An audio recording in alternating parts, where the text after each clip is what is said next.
Oke, silakan Kak Farid, moderator, bisa dimulai. Oke, terima kasih. Selamat pagi semuanya yang ada di Indonesia, dari Semarang sampai Merauke atau di mana-mana ya. Selamat malam buat kita berdua di sini di New York. Semoga dalam keadaan sehat semua. Pertama, saya atas nama Let's Talk mengucapkan banyak sekali terima kasih, penghargaan setinggi-tingginya buat Mbak Diana V yang sudah berkenan hadir di sini untuk ilmu, berbagi pengetahuan tentang cara menulis fiksi ya. Beberapa waktu lalu kita sudah punya bekal sedikit belajar singkat dengan Pak Mas Denny Yatim untuk mengetahui trik tips singkat tentang cara menulis fiksi, non fiksi maksud saya. Dan kali ini, pagi ini kita akan bersama Mbak Diana V lebih khusus belajar tentang proses menulis fiksi ya. Kita nanti bisa tahu kategori fiksi itu apa aja. Nanti kita juga bisa belajar dari Mbak Diana V, termasuk mungkin proses mencari idenya ya yang paling susah seperti itu. Terima kasih kepada yang sudah hadir. Ada total 15 orang, termasuk Mbak Diana V dan kita di sini. Terima kasih banyak sudah hadir di sini. Semoga kita bisa melakukan proses belajar ini dengan lancar ya. Sebelum kita mulai, nanti saya serahkan sepenuhnya ke Mbak Diana V. Saya ingin perkenalkan dulu Mbak Diana V yang akan jadi instruktur kita pagi ini. Mbak Diana V adalah seorang autor, blogger, content crafter. Saya sebenarnya sudah kenal lama namanya ya. Walaupun belum sempat baca tulisannya, tapi saya udah beberapa kali dengar nama Mbak Diana V dan akhirnya bisa ketemu di forum ini. Mbak Diana V tinggal di Demak, di Jawa Tengah, itu daerah sekitar dekat-dekat Semarang sana ya Mbak Dian ya. Mbak Dian, ini juga menarik, Mbak Dian ini secara formal sekolahnya itu di arsitektur, jadi bukan di fakultas sastra atau fakultas yang berhubungan sama tulis-menulis ya, justru gambar-menggambar di arsitektur di Universitas Diponegoro di Semarang, di Undip. Sekarang juga Mbak Dian di public policy ya Mbak Dian ya, sedang mencoba, sedang menulis tesis ya. Sebentar lagi mau jadi master. Kita doain semuanya lancar ya. Amin. Mbak Dian punya hobi jalan-jalan, sudah pasti juga hobi menulis fiksi. Inilah yang juga menarik, selain jadi pekerjaan, menulis fiksi juga jadi hobi. Juga menulis non fiksi dengan tema-tema seperti pesantrenan, kemuslimahan, kewirausahaan, motivasi, dan pengembangan diri. Mbak Dian adalah penulis yang sangat produktif, tulisannya menyebar di berbagai media, sudah ada menyebar juga di 37 buku, 94 antologi atau omnibook diterbitkan oleh 17 penerbit di Indonesia. Jadi Mbak Dian benar-benar one of the greatest mungkin ya perempuan penulis di Indonesia untuk bidang sastra ini. Mbak Dian juga mendirikan HASPA, yaitu mungkin nanti Mbak Dian juga bisa cerita apa itu HASPA lebih lanjut. Mbak Dian adalah pegiat komunitas melalui berbagai organisasi kemasyarakatan, termasuk aktif di Fatayat NU di Demak, terus juga di Muslimat NU, juga di gabungan organisasi wanita di Demak. Mbak Dian saat ini juga menjadi Ketua Divisi Sastra Dewan Kesenian Daerah Demak. Profilnya sudah dimuat di beberapa karya, termasuk di buku profil perempuan pengarang dan penulis Indonesia, dan di beberapa media, termasuk di koran analisa ya. Saya pikir Mbak Dian sudah lebih dari 20 tahun ya menulis ya, mungkin udah lama sekali. Makanya kita bisa melihat daftar tulisannya yang sangat banyak. Mbak Dian juga pernah mendapat penghargaan, diantaranya adalah penulis terpilih cerpen Kompas. Padahal menulis di Kompas ini susah sekali, tapi Mbak Dian malah sudah pernah mendapat penghargaan. Saya membaca cerpen Kompas aja senangnya udah minta ampun dulu waktu saya mahasiswa.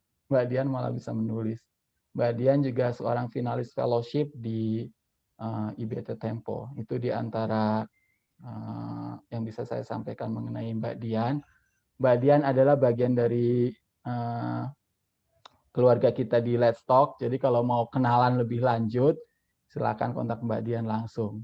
Baiklah, saya serahkan sepenuhnya forum ini untuk Mbak Dian. Silahkan dipakai sesuai kebutuhan Mbak Dian. Semua proses ini biar lancar. Monggo Mbak Dian. Terima kasih. Assalamualaikum warahmatullahi wabarakatuh. Terima kasih banyak Mas Farid, Mbak Ira, Let's Talk, dan teman-teman yang udah hadir pada hari ini.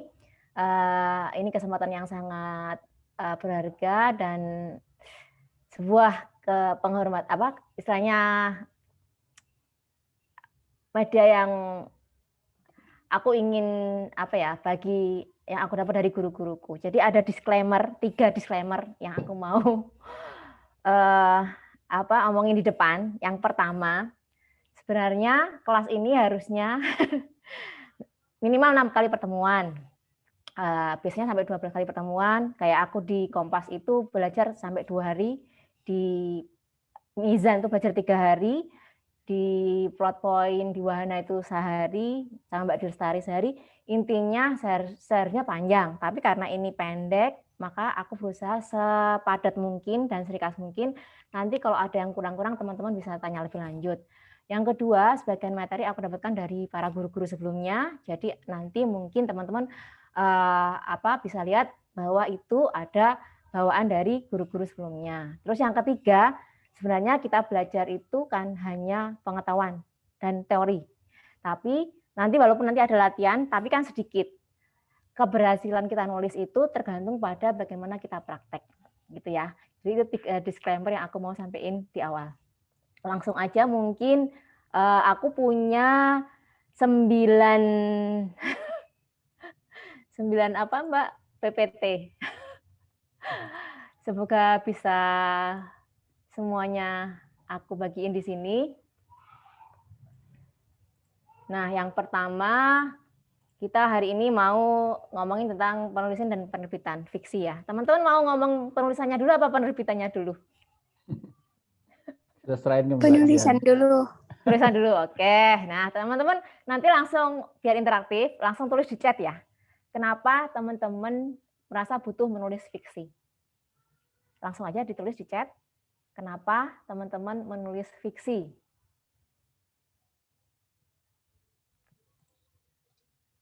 Tuh, mana nggak ada yang jawab. Kenapa saya menulis fiksi? Apa fiksi penting? Oke, Mbak Ilma, bahasa ilmiah terlalu kering. Yes, apalagi ada 14 orang ya. Mas Farid sama Mbak Ira dong. Ayo mana? Ini lagi. Oh, lagi nulis ya. Ngapain nulis fiksi gitu? Apalagi sekarang kalau aku lihat di banyak platform nulis fiksi yang berbayar maupun gratis itu, ada banyak banget orang nulis cerita sampai aku bingung gimana kita stand out between the crowds. Semua orang ternyata nulis cerita dan semua dibagiin. Lebih kata Mas Farid lebih bebas berekspresi, lebih santai, asik, tidak terlalu kaku, mudah nyantol, bahasa bernuansa emosi, relatif dan menunjukkan penjelasan ilmiah, kreatif dan oke. Thank you ya.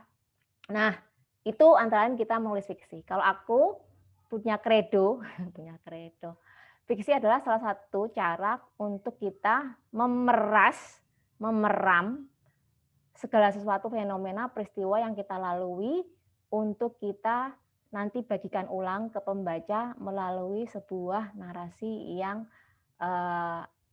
kreatif, yang ekspresif, dan lebih bisa diterima gitu. Itu antara lain kenapa menulis fiksi. Terus, nah sekarang apa fiksi favoritmu dan kenapa? Masih ingat nggak? Boleh film, boleh cerpen, boleh novel, boleh cerita mini, boleh komik, boleh apa aja. Kalau aku suka itu antara lain Perahu Kertasnya Dewi Lestari, buku-bukunya Mbak Dewi Lestari. Terus Terelie lumayan juga sebagian. Andrea Hirata. Itu Mbak Helma, Little Prince, Toto Chan. Oh ya, novel-novelnya Mas Pram, Pramudiana Natur, Sastra Kiri ala Maxim Gorsi. Kenapa tuh? Kenapa kok suka?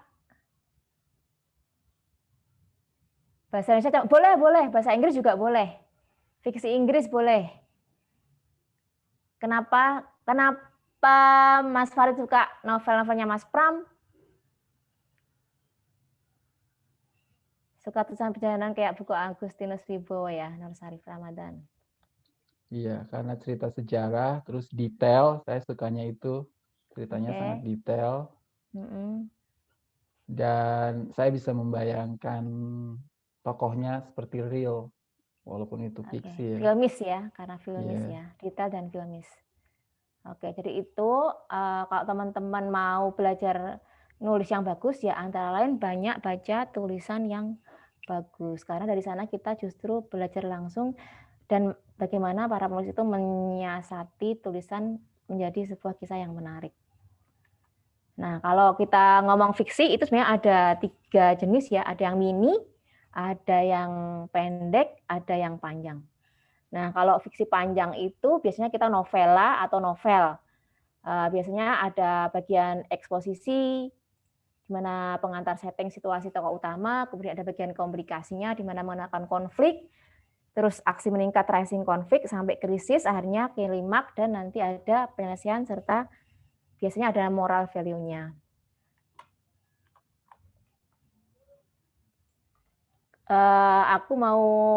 Nah ini kalau cerpen itu biasanya satu kejadian karena satu plot, settingnya tunggal, jumlah tokoh terbatas, dan mencakup jangka waktu yang singkat.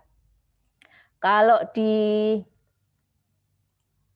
fiksi mini itu ada beberapa fiksi mini. Nah ini fiksi mini itu ada beberapa tipsnya. Teman-teman mungkin pernah baca fiksi mini ya. Jadi tipsnya itu ada 5. Hindari pengulangan. Jadi karena pendek banget, maka kita harus berusaha menggunakan kata-kata dengan efektif. Kemudian perhatikan EYD ya. Terus judul itu biasanya 50% dari seluruh isi. Terus jangan menghabiskan seluruh ide dalam cerita, sisakan ruang imajinasi buat pembaca. Terus format penulisan fiksi mini yang baik biasanya judul plus isi cerita. Ini contohnya, misalnya coba lagi. Kali ini aku menyusup masuk ke dalam hatinya, terlambat sebuah kaki besar menendangku keluar. Jadi teman-teman bisa berimajinasi dengan fiksi mini ini. Bisik-bisik di kamar sebelah, ada tetangga baru. Kenapa? Kamu lapar, gitu kan? Jadi imajinasi kita tuh jadi terpancing karena kita baca fiksi yang pendek banget ini. Terus Danau Toba, aku ikuti Samosir masuk ke dalam danau, paginya aku ditemukan tak bernyawa. Sekarang kita coba latihan langsung ya. Coba teman-teman bikin fiksi mini ya. Ini kalau kayak gini kan judulnya 1, terus paling isinya cuma 2 kalimat. Aku mau teman-teman coba latihan fiksi mini. Terus nanti teman-teman tulis di chat. Oke? Boleh pakai pada suatu hari. Jangan dong. Pakai suatu hari, jangan. SD itu TK. Bercanda. Saya coba. Mbak Dian, videonya apa? off ya? Videonya off. Oh iya. Kameranya. Oke. Mana? Oke, sip. Coba sekarang aku mau lihat latihan langsung. Fiksi mini, pendek aja. Nggak usah yang sulit-sulit, yang deket-deket aja. Kejadian tadi atau kejadian kemarin. Paling gampang nulis fiksi itu sebenarnya kalau kita terinspirasi oleh apa yang langsung kita alami. Mungkin pengalamannya bukan pengalaman kita, pengalaman orang lain, tapi dia curhat, gitu kan? Mana nih? Jangan takut salah, jangan takut jelek. Mikir dulu. Oke, 1 menit ya.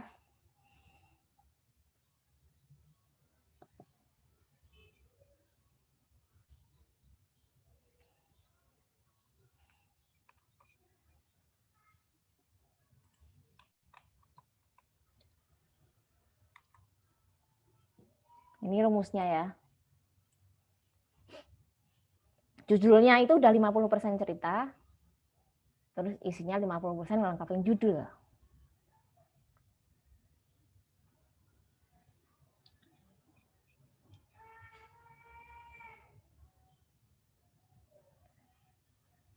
Gak ada ya? Lagi nulis. Oh, oke. Sekalian ngomong tentang dapat ide, itu sebenarnya kita dapat dari mana aja. Dari pengalaman yang kita alami, dari curhatan, dari film, jalan-jalan, dari kita baca. Baca itu bisa baca teks, bisa baca situasi, bisa baca konteks, dari mimpi, dari angan-angan. Banyak banget kalau kita ngomongin sumber ide gitu. Kalau kata Mbak Dewi Lestari, sebuah ide itu bisa kita kembangkan jadi tulisan fiksi, panjang pendeknya itu tergantung bahannya.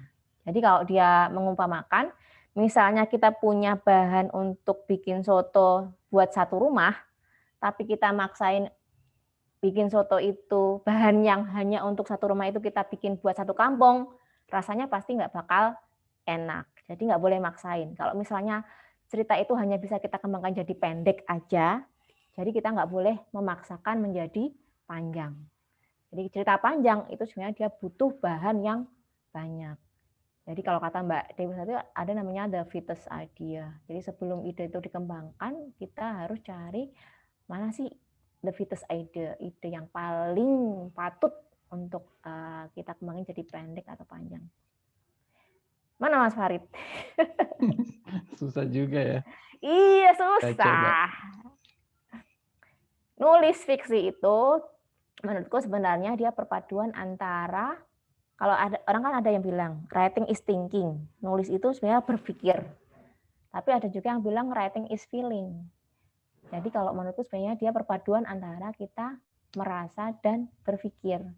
Jadi dia butuh rasionalitas, tapi dia juga harus mengandung emosi, emosional, pengalaman, emosi. Susah ya, Mas?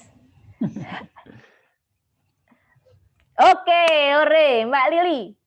Perempuan di ujung malam, terbangun di ujung malam, meramu aneka menu.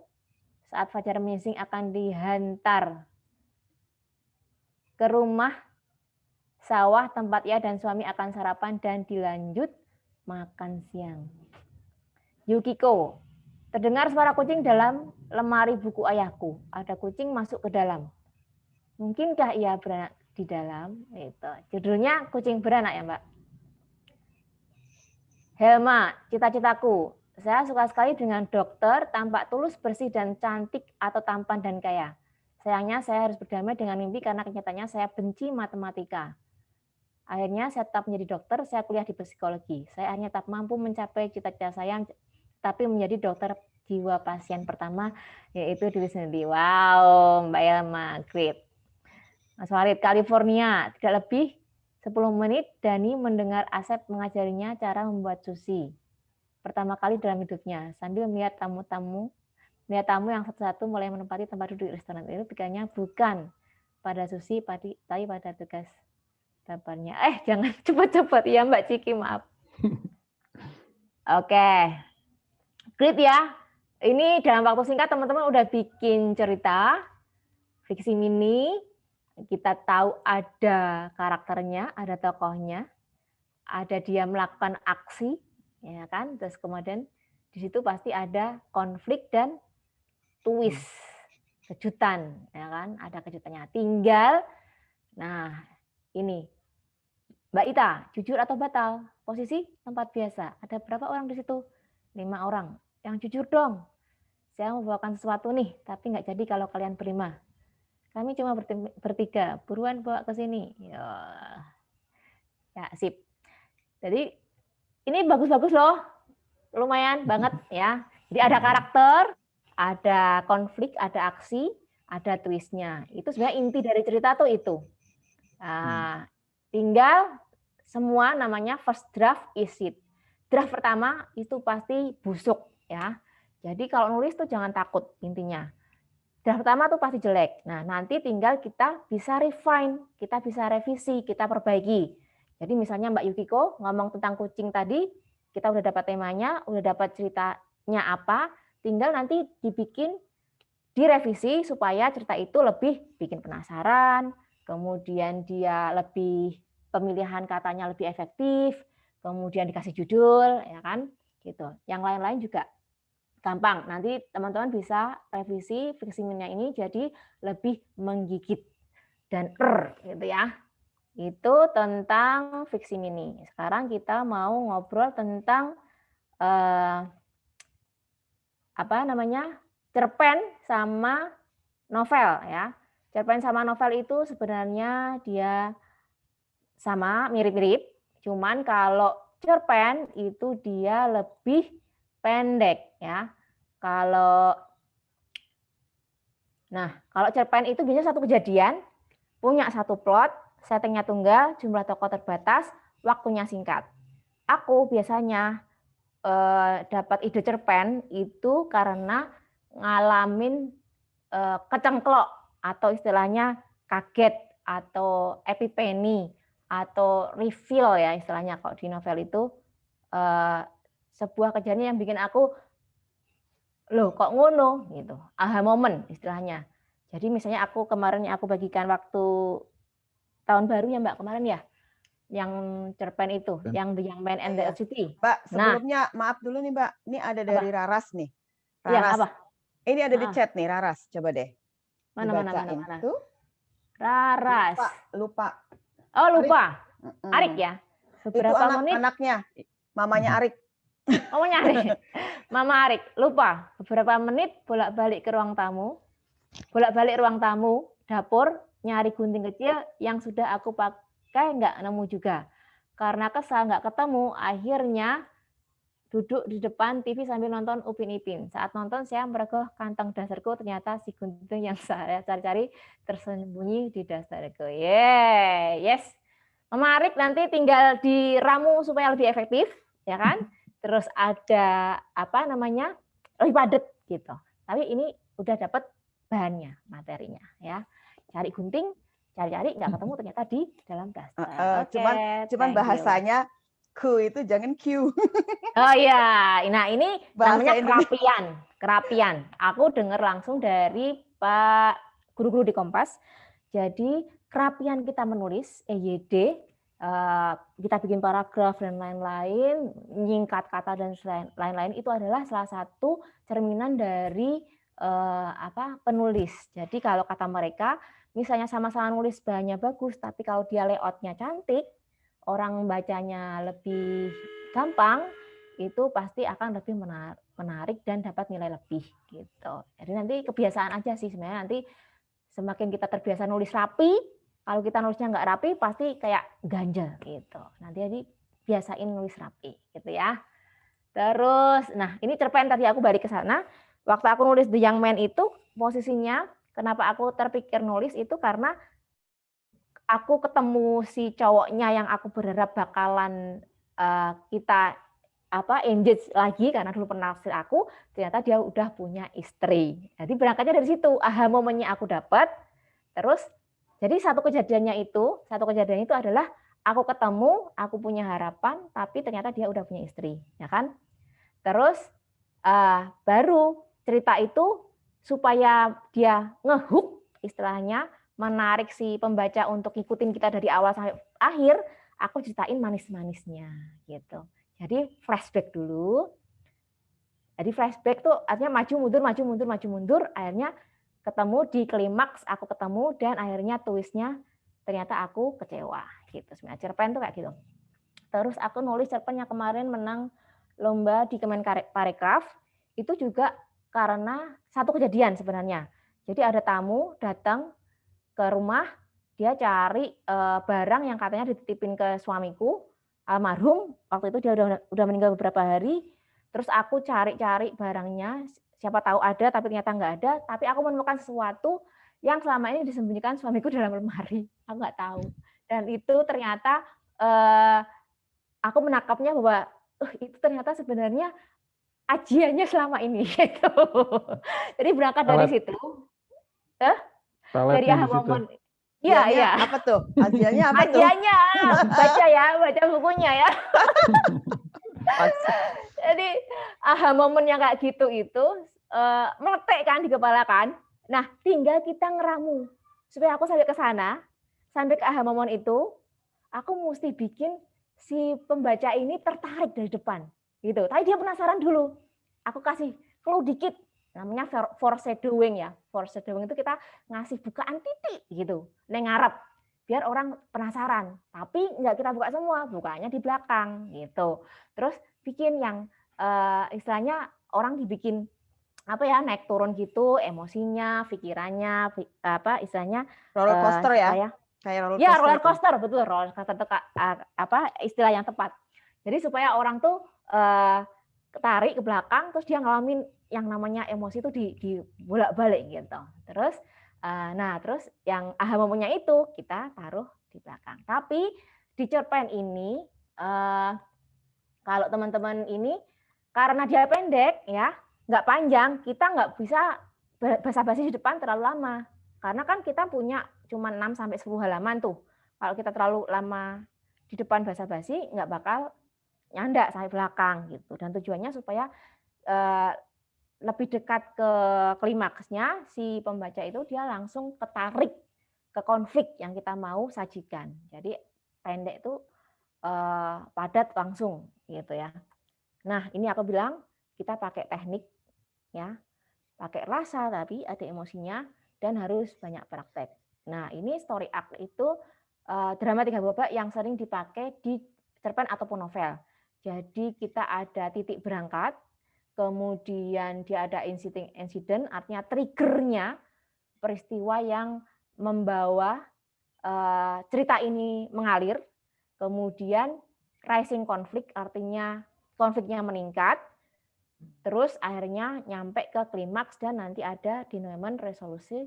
Di situ biasanya ada revival sama twistnya gitu. Nah, jadi kalau di fiksi itu ada elemen-elemen tokoh, plot, tema, bahasa, insight itu kita harus ramu dalam sebuah masakan yang compile ya, harus setting tok gitu. Kita ngomong tentang begini.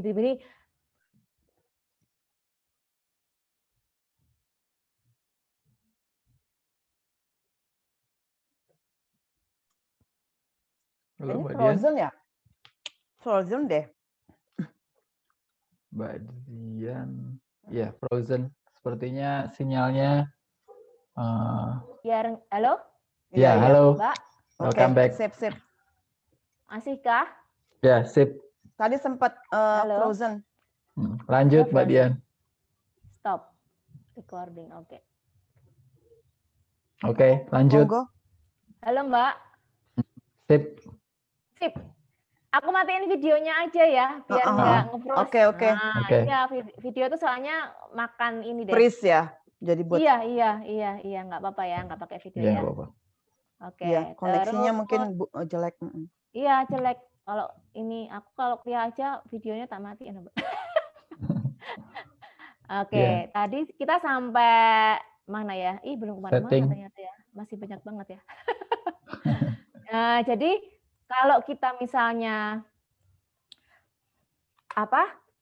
ngeblend itu cerita itu kan harus bentuknya action, scene, adegan.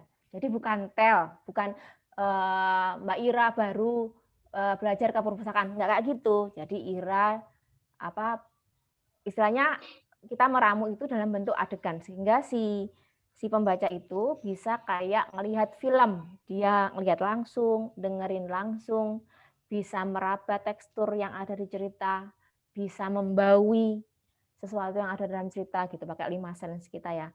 Dan jadi kalau misalnya dalam adegan itu settingnya itu nyelempit, tapi di situ ada karakternya, ya kan, terus ada dialognya, ada temanya yang diselempitkan di situ, ya kan.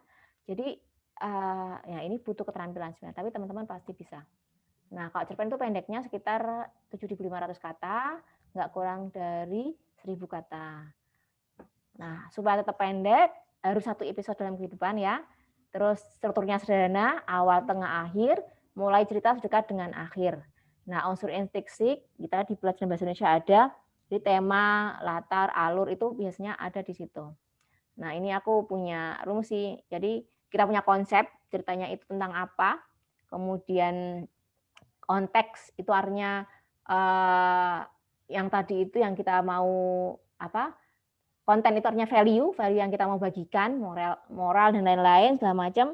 Terus konteks itu artinya situasi yang kita masukkan lewat setting, setting itu bisa situasi, tempat, budaya dan lain-lain. Nah, terus ada alur ya, teman-teman udah paham lah ini pengantar, puncak yang tadi itu. Nah, terus ini untuk menggambarkan fakta itu kita enggak lewat telling, tapi bisa lewat penggambaran fisik, bisa penjelasan, bisa lewat dialog. Nah, ini unsur intrinsik pelajaran bahasa Indonesia KB ini. Nah, ini cara menulis paragraf pertama ya. Harus kita mulai dengan memunculkan masalah yang harus diselesaikan oleh karakter. Terus bisa pakai dengan aksi ya, action atau garis besar cerita. Mbak Nafi, Mbak Dian, saya maaf. Apa? Ini screen sharingnya kok nggak ada apa-apa ya?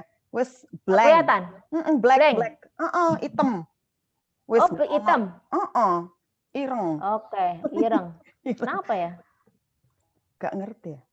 Nggak ngerti ya. Nah, Bisa dengar ceritanya. coba lagi di share screen lagi.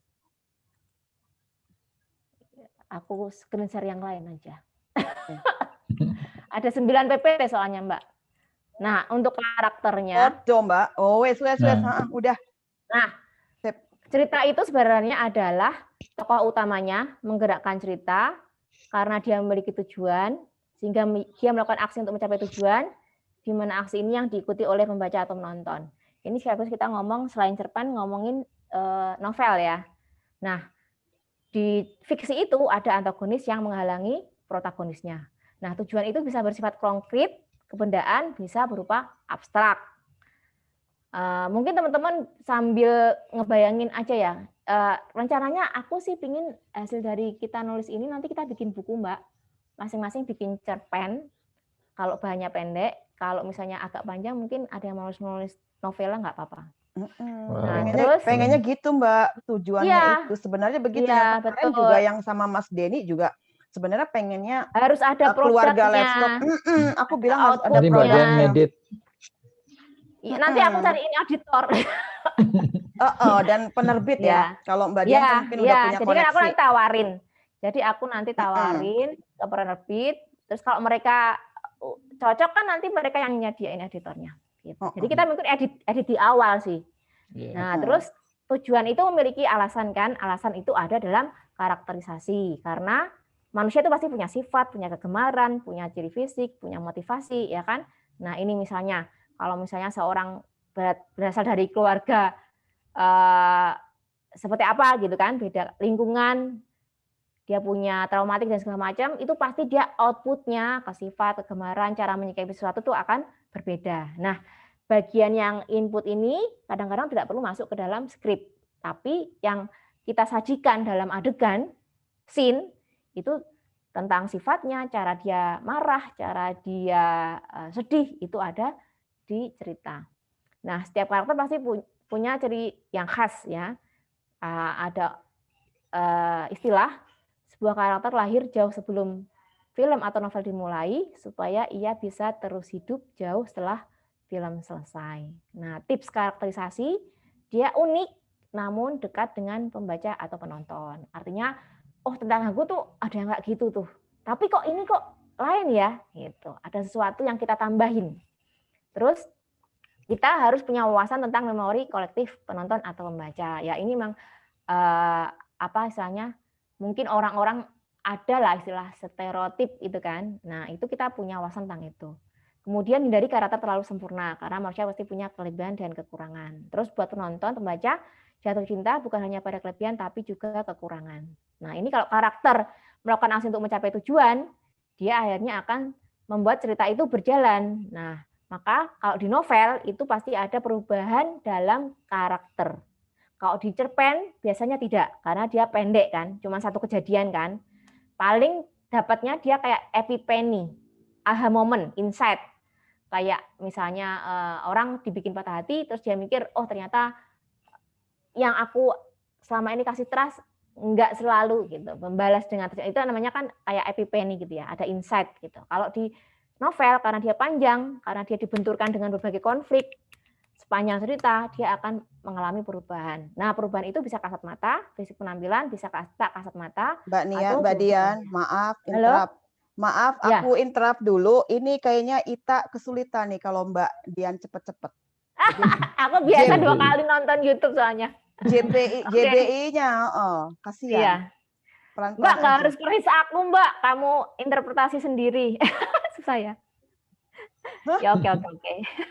JBI-nya itu loh, Ita. Ya, Nggak bisa. iya. Oke.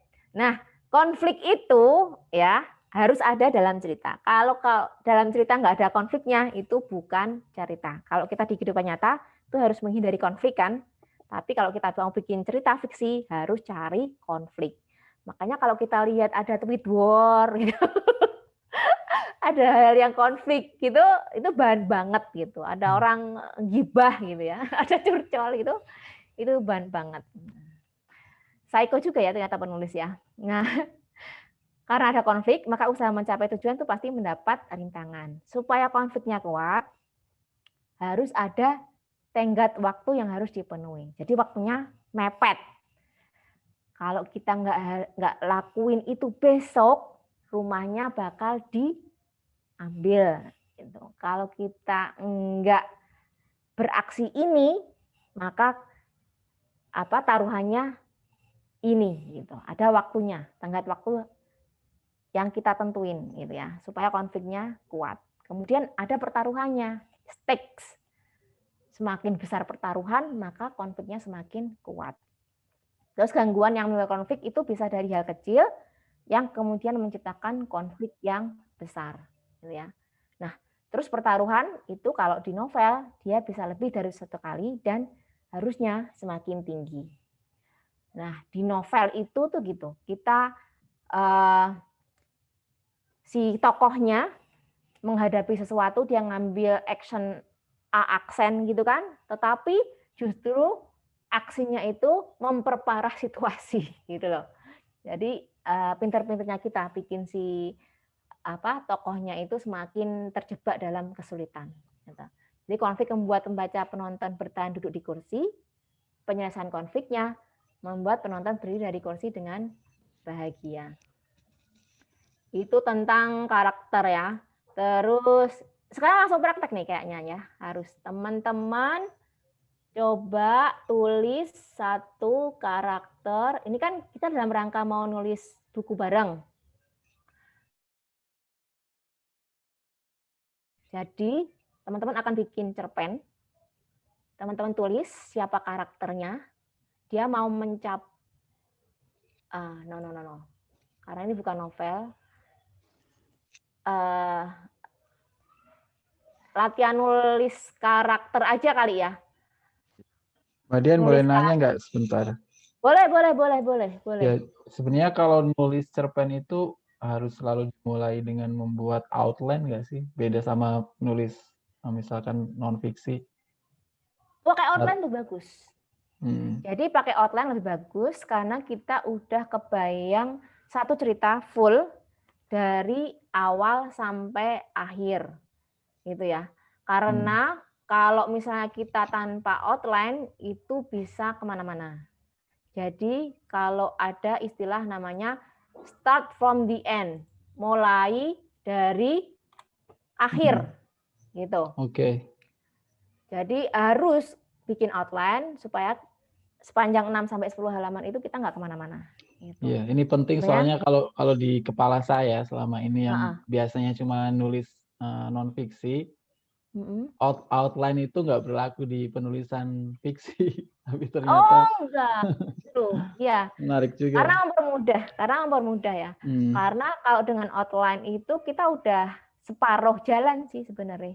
Iya. Ya kan? Oke, Ya kan? makasih. Kayak nulis kita non-fiksi lah. Gitu.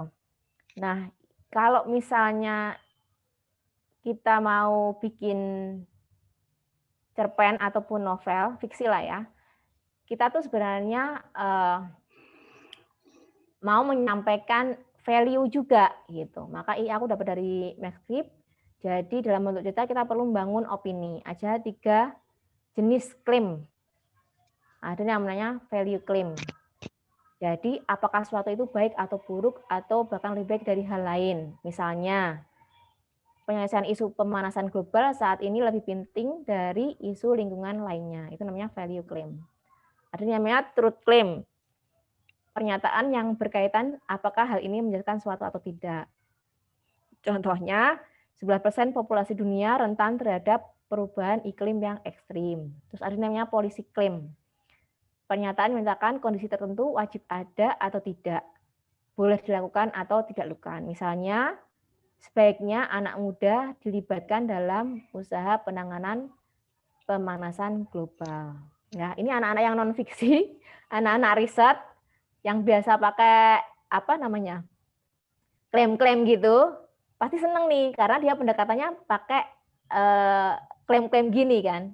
Jadi berangkatnya tuh dari opini dulu dalam rangka kita menentukan temanya. Nah, cerita yang baik itu pasti punya premis yang kuat. Ya, premis tuh 4 elemen kuncinya. Ada situasi tidak ideal bagi karakter, kemudian ada situasi yang dia anggap ideal, kemudian ada cara prosedur yang dia pilih untuk mencapai situasi ideal, caranya harus unik, kemudian ada halangan saat melakukan prosedur tersebut. Buat penonton atau pembaca ingin tahu apakah karakter bisa mencapai tujuan akhir atau tidak. Nih contohnya ya. Rahmat Kartolo seorang satpam yang mampu melihat dan mengusir hantu, dan juga seorang duda tampan yang telah ditinggalkan istrinya yang tidak tahan hidup dengan orang berkemampuan supernatural. Sangat ingin putrinya menganggap dia sebagai ayah baik yang baik dengan cara mempertemukan putrinya dengan arwah sahabatnya agar bisa mengucapkan perpisahan. Namun dia mengalami kesulitan saat memanggil arwah sahabat anaknya karena sesosok arwah jahat yang ingin meneror manusia justru terpanggil oleh ritual yang digunakannya. Jadi ada karakter, dia dalam situasi yang tidak ideal, dia punya situasi yang dianggap ideal, dia pakai cara prosedur untuk mencapai tujuan itu, tapi ada halangan dan bikin penonton untuk ingin tahu apakah karakter bisa mencapai tujuan akhir atau tidak. Nah, teman-teman bisa tulis opininya, kemudian tulis premisnya. Ini nanti bisa boleh bawa pulang ya, kalau kita praktek di sini semua nanti kayaknya nggak bakal cukup waktunya. Ya Mas, Mbak? Yeah. Ya, jadi paling gampang, apa yang paling meresahkan teman-teman saat ini? Misalnya kayak Mbak Ira itu dia yang paling resah tuh kesetaraan gender ya Mbak? Ya, kita tahu Lextalk kan? Salah satunya. Ya. Nah, salah satunya itu. Jadi opini Mbak Ira tentang itu tuh apa? Yang mau dibagiin. Ya. Selama ini kan Mbak Ira nulisnya kan akademis terus. Pernah nulis juga, Mbak? Nah, gimana ngubah opini itu ke dalam bentuk cerita? Jadi hadirkan karakternya, situasi tidak idealnya saat ini, situasi ideal yang dia inginkan, cara yang dia mau pakai untuk mencapai tujuannya, halangannya. Nah, itu yang menjadi bahan dari kita bikin cerita pendek maupun cerita panjang. Gitu ya. Nah, itu tadi tentang bagaimana kita building story. Tadi karakterisasi udah, sekarang kita bahas tentang struktur. Nah, ini. What is good writing? Boleh deh ini dulu ya. Nah, cerita yang bagus tuh yang kayak gimana sih? Nggak urut ini. Nah, idenya itu menarik dan penting. Makanya kita perlu bikin klaim tadi itu, kita punya opini, kita punya sudut pandang, kan? Kita punya point of view yang menjadikan sebuah cerita bagus beda ya dengan yang lain ya. Di banyak jutaan, ratusan juta cerita itu kenapa cerita kita harus stand out, bisa stand out? Itu karena kita punya sudut pandang, perspektif, point of view yang berbeda. Gitu loh. Jadi kalau misalnya kita ada berdiri di ruangan, gelas di meja, kita lihat dari sudut pojok utara, selatan, barat, timur, tenggara, atas, bawah, itu pasti bentuknya beda, ya kan? Itu yang menjadikan point of view, perspektif orang itu mempengaruhi. Jadi kalau kita baca Pram, itu sudut pandangnya apa, Mas? Point of view-nya. Dia dokter, jurnalis ya? Halo? Suara aku kedengeran nggak? Nge-freeze lagi? Ya, nge-freeze. Halo? Dengar ya? Farid unmuted. Oh, oke. Aku kedengeran kan? Dengar. Oke. Jadi cerita yang bagus itu karena idenya menarik dan penting.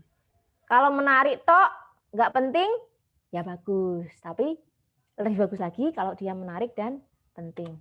Terus dia cerita itu ditata dengan logis dan efektif. Tadi kita udah latihan di depan ya. Udah ada bahan ya. Mungkin menarik, logis tapi kurang efektif itu jadi kurang bagus. Jadi harus latihan nulis efektif. Terus voice individual ya dan layarnya nanti aku ada bahas tentang bagaimana kita menemukan voice ya. Jadi tulisan-tulisan Mbak Dewi Lestari itu beda sama tulisan Mas Andrea Hirata. Cara dia bertutur, cara dia art storytelling-nya itu berbeda. Masing-masing orang harusnya nanti akan punya gaya bertutur yang khas, yang membedakan kita dengan orang lain. Itu bakal perjalanan yang panjang banget, sampai sekarang pun aku belum nemu. Tapi kita mesti berusaha sampai ke sana, bahwa kita harus punya sebuah gaya yang khas gitu ya. Terus cerita yang bagus itu pilihan katanya spesifik dan memorable. Contohnya kalau kita baca puisi-puisinya Pak Sapardi Djoko Damono yang itu aku mencintaimu dengan sederhana seperti api, nah gitu ya. Dan lain-lain itu kan kata-katanya spesifik, orang nggak kepikiran ke sana ya hanya Pak Sapardi aja yang akhirnya kepikiran, dan memorable. Nah untuk kita mencapai kita bisa nemuin kata yang ini yang spesifik dan memorable ini juga perjuangan. Jadi ada proses kognitifnya, ada kita proses collection-nya, bahwa kita banyak baca dari semua fiksi, non-fiksi, dari berbagai genre. Kayak tadi Mbak Ira bilang dia ikut semua kegiatan ekstrakurikuler di kampus dan luar kampus, itu dalam rangka koleksi, dalam rangka kita menanam, dalam rangka kita ngopek, gitu ya, istilahnya kulaan itu bahasa Indonesianya apa ya? Nyari lah. Nah, terus kita connection dari berbagai hal itu, hal yang berbeda, bahkan mungkin bertolak belakang, berseberangan dan lain-lain, kita mengkoneksikan, kita menghubungkan, connecting the dots. Nah, dari situlah kita lahir kreasi. Ya, jadi nantinya akan keluar pilihan kata, diksi yang kita yang nemu loh, bisa dipatenin karena orang lain nggak nemu kata itu gitu. Nah, ini perjuangan banget. Nah, tapi kalau kita sampai nemu frase kata yang seperti itu, atau mungkin kalimat yang khas yang kita temuin spesifik dan memorable, ini menjadikan cerita itu menjadi bagus. Nah, terus kelancaran kalimatnya yang smooth dan ekspresif. Artinya ketika orang baca itu dia merasa mengalir, kayak dihipnotis, kayak disihir, nggak kerasa, tahu-tahu loh kok sudah habis ya ceritanya, mau lagi gitu. Dan dia ekspresif karena dia menampilkan tadi itu emosi, kemudian dia memancing stimulus sensing kita, 5 sense kita, bahkan mungkin 6 sense kita. Terus dia juga komunikatif ya. Jadi grammarnya, spellingnya, EYD-nya itu bagus. Terus ada cohesion, ada benang merah dari depan sampai belakang. Kita mau nyampein apa sih cerita ini sebenarnya? Pernah nggak baca cerita jangan ini cerita kita tentang opo toh? Ora cetha gitu kan, ada ya gitu ya. Ada kita nemu kadang. Nah, cerita yang bagus itu ya. Itu JBI-nya orang Makassar, kagak ngerti. Ya, sebenarnya itu cerita tentang apa sih? So what gitu loh. So what? Ini cerita kok kesana kesini nggak jelas gitu. Karena dia nggak ada patternnya, nggak ada realnya, nggak ada benang merahnya. Cerita yang bagus itu ya ada benang merah, ada tulang punggung, namanya ada fishbone yang dia baik settingnya, baik karakternya, baik dialognya, subplotnya, penunjang-penunjang cerita itu semua mendukung tema yang mau kita sajikan. Misalnya Mbak Ira mau nyampein tentang bagaimana kesetaraan gender itu penting. Dia kasih karakternya misalnya seorang perempuan yang tersakiti, gitu kan.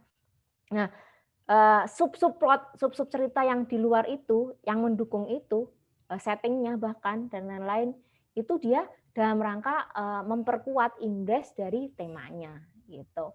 Warna-warna yang dipilih bahkan, tekstur-teksturnya, materialnya, buahnya, kendaraannya atau apa aja propertis di dalam cerita itu mendukung tema cerita itu. Itu ya, tadi cerita yang bagus tuh poin-poinnya yang kayak gitu. Kemudian ada struktur ya, karena di cerita yang tadi Mas Farid tanyain, penting nggak sih kita bikin ini apa namanya? Ini dari Mas Ivan Ismail. Jadi struktur cerita itu gampangnya ada awal, ada tengah, ada akhir. Ya, struktur itu wadah. Jadi tulang penopang cerita, wadah untuk sistematika pembuktian value yang kita klaim, ya, opini tadi itu tadi, tapi dalam waktu yang terbatas. Itu. Jadi ada karakter, dia mau mencapai tujuan, tapi dia mengalami halangan dalam waktu yang terbatas demi untuk pembuktian value nilai yang kita klaim tadi, opini kita.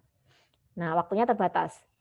Nah, struktur itu simulasi. Artinya ada 3 bagian kan, awal, tengah, akhir. Di awal itu ada pengenalan masalah, tengah itu pengenalan masalah, di akhir itu penyelesaian masalah. Nah, di antara act itu, jadi ada 3 bagian ini kan, dari act 1 ke act 2 itu ada titik atau poin di mana karakter tidak bisa mundur dari masalah. Kemudian dari act 2, babak 2 ke babak 3, itu karakter pada titik kritis penyelesaian masalah, pertaruhannya hidup atau mati, gagal atau berhasil. Gitu ya. Jadi kalau di act 1 atau babak 1, itu mengenalkan tokoh dan dunianya. Potensi masalahnya apa. Ya. Terus bikin situasi supaya lock in. Tokoh ini tidak punya pilihan kecuali terus maju. Terus ada pertanyaan kunci, kenapa harus dan kenapa sekarang. Jadi pertaruhannya itu apa, terus timeline-nya, deadline-nya itu kita tentuin. Jadi alasannya dia kuat. Kemudian di babak 2-nya, ruang bagi tokoh untuk jungkir balik menghadapi halangan. Ya. Jadi kita harus sadis, karena si tokoh ini ngambil langkah A, ternyata dia semakin terperosok gitu. Dia ambil langkah B, dia semakin parah. Ambil langkah C, semakin semrawut.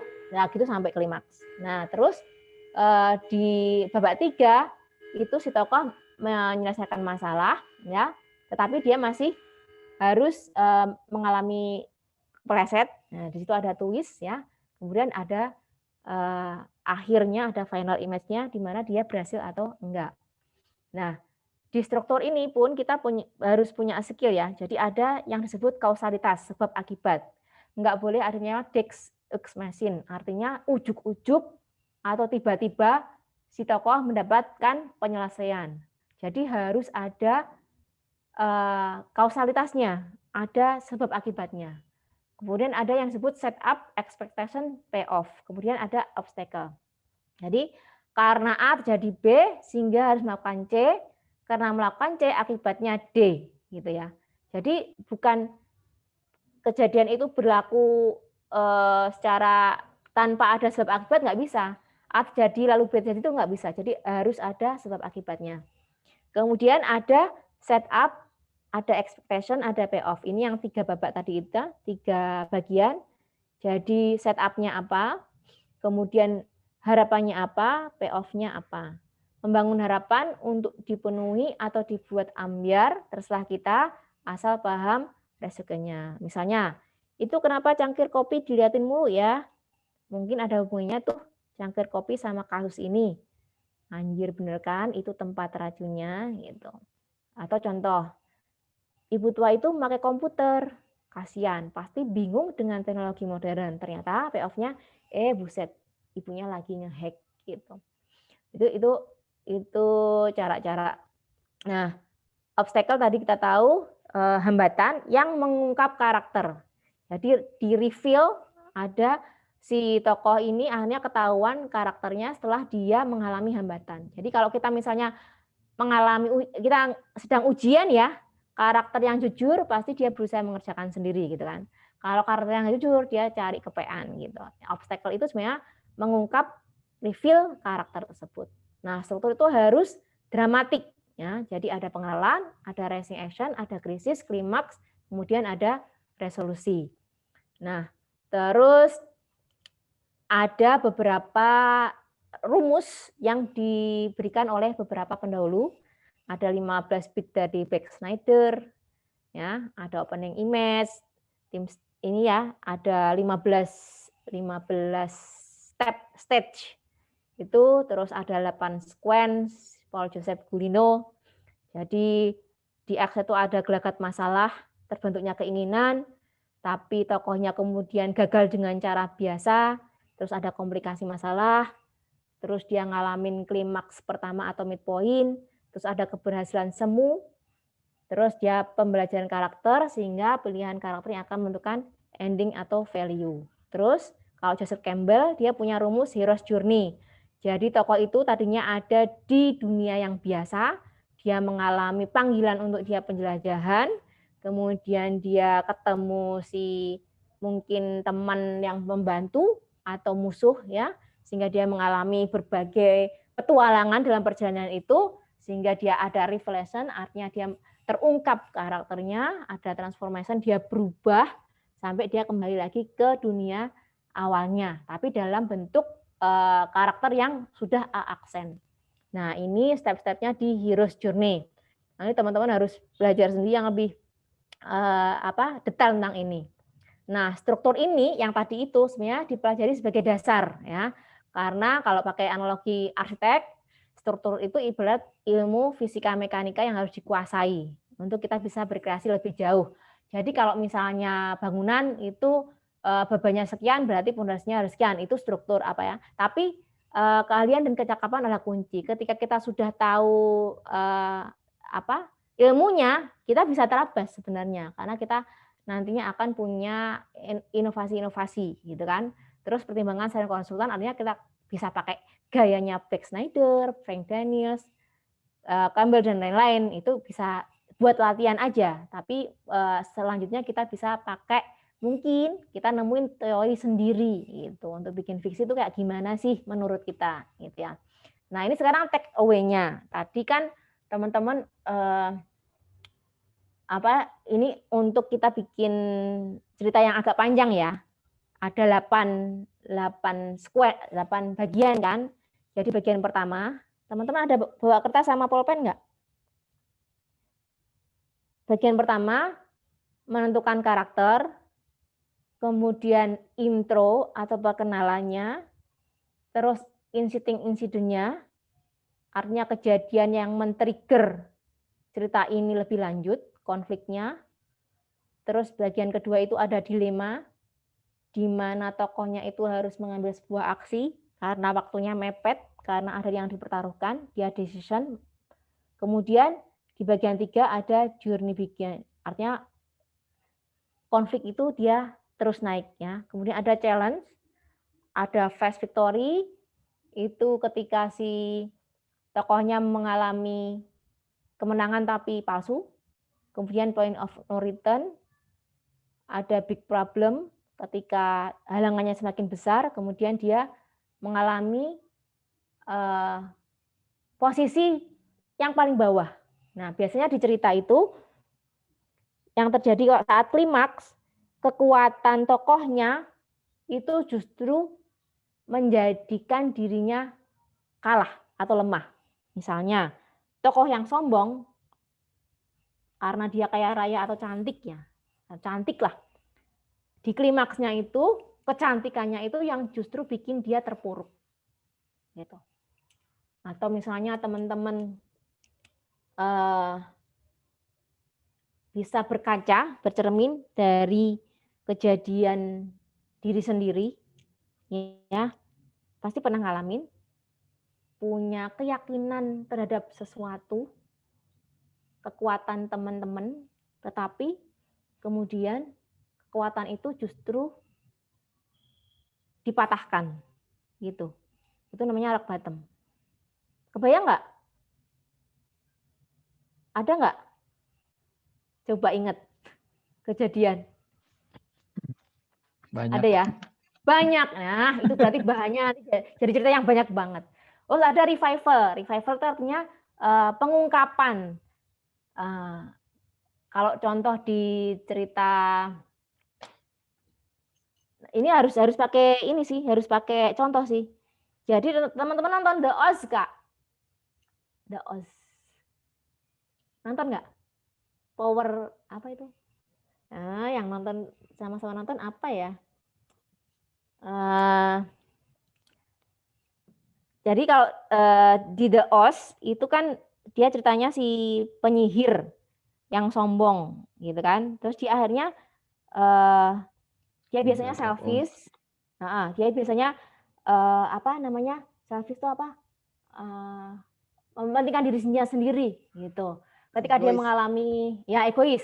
Ketika dia mengalami berbagai konflik di dalam cerita itu, dalam film itu, akhirnya karakternya itu mengalami perubahan dari seorang egois menjadi seorang yang mau berkorban demi kepentingan orang lain dan orang banyak. Itu revival tuh kayak gitu. Nah, terus resolution itu artinya penyelesaian cerita gitu. Nanti teman-teman boleh harus sih. Aku mau teman-teman bikin ini. Kalau aku punya yang resep aku dapat dari siapa aku tapi lupa, tapi aku sering pakai, itu namanya 10 titik kritis. Jadi misalnya kayak aku kemarin itu ikut ngisi kelas inspirasi, aku ketemu kepala sekolahnya, dalam 1 jam dia cerita ketika dia awal masuk ke sekolah yang tadinya berada di kampung berandalan, terus dia ngubah orang-orang tua dan murid-murid yang tadinya preman semua menjadi orang-orang yang lebih berbudaya, civilized. Itu dalam berapa tahun, tapi proses dia selama 5 tahun di situ ngubah sekolah berandal menjadi sekolah yang berbudaya, itu aku bisa ringkes dalam 10 titik kritis. Nah, itu teman-teman paling gampang gitu. Paling gampang. Iki resep bocoran ya. Ini paling gampang. Jadi teman-teman kalau misalnya mau bikin novela, kalau takut terlalu panjang kok novel atau novel ya, teman-teman cari 10 titik kritis, paling gampang nulis diri sendiri atau orang dekat kita ya. Kalau misalnya kita merasa kehidupanku kurang menarik gitu ya, teman-teman boleh ambil kehidupan orang lain yang teman-teman tahu benar ceritanya dan menarik gitu ya. Ambil 10 titik kritisnya. Ya, tapi paling gampang emang diri kita sendiri. Ketika kita mengalami perubahan karakter dari seseorang yang begini menjadi begitu, ya kan? Tapi kan novel itu kan perubahan karakter tuh. 10 titik kritis apa sih yang kita lewatin? Itu ya. Kebayangkan? Yeah. Kebayang nggak? Kebayang ya? Kebayangnya sih kebayang. Kebayang. Mau nggak praktek langsung? Kita masih punya waktu berapa lama, Mbak? Ada Masih bingung, Bu. Masih bingung? Ya, Dijelasin dulu, baru nanti praktek. cerna-cerna nih. Oke. Berarti kita tadi 10 titik kritis tulis dulu. 10 titik kritis ya PR-nya ya. Nanti tadi Ya. buat ngembanginnya nanti bisa. Aku khawatirnya gini loh Mbak, nanti tak gawe PR nggak dikerjain gitu loh. Jadi maunya dikerjain sekarang. Gak apa-apa ya, kita tambahin dulu materinya biar rodok tambah tambah mantep. Tambah mumet. Kan? Oh, tambah mumet. Iya, ini aku tambah mumet nih kayaknya nih. Ini sebenarnya tentang struktur lagi nih. Nah, sama ini sebenarnya ya. Sama. Nah, ini kita tambah mumet ya, Mbak. Tambah mumet karena ini harusnya kita 12 kelas ya kan. Nggak apa-apa. Terus 10 iya sih. Karena ya gitu. Yang mana yang belum? Struktur udah, karakter udah. Karakter tadi udah ya, Mbak? What is writing? What is good writing? Building story udah. Mbak, sebelum lanjut kayaknya ada pertanyaan tadi ini dari Sri Wahyuningsih, coba. Mana. Ntar nih moderator coba. Pertanyaannya, bagaimana? Nih, saya bacakan ya. Ya. Bagaimana cara membuat cerita yang kita tulis itu bisa hidup? Baca bisa merasakan berada di situasi novel yang kita tulis itu. Nah, itu kita pakai 5 sense. Kita kan punya penglihatan, pendengaran, perabaan, penciuman, terus apalagi itu? Kulit itu ngeraba ya. Kalau lidah apa? Oh, mengecap. Nah, kita punya 5 sense itu mesti kita latih. Ya. Jadi teman-teman ambil garam, dicekap. Habis itu latihannya coba teman-teman tuangkan yang tadi dirasain itu dalam bentuk tulisan. Gitu ya. Nanti semakin kita ngelatih sense dan kita bisa mentransform apa yang kita rasain, kita dengar, kita raba, kita lihat, kita ini ke dalam sebuah tulisan, maka kita akan membawa si pembaca itu bisa melihat langsung, mendengar langsung, meraba langsung, mencium langsung apa yang kita sampaikan dalam cerita. Itulah yang bikin cerita itu jadi hidup.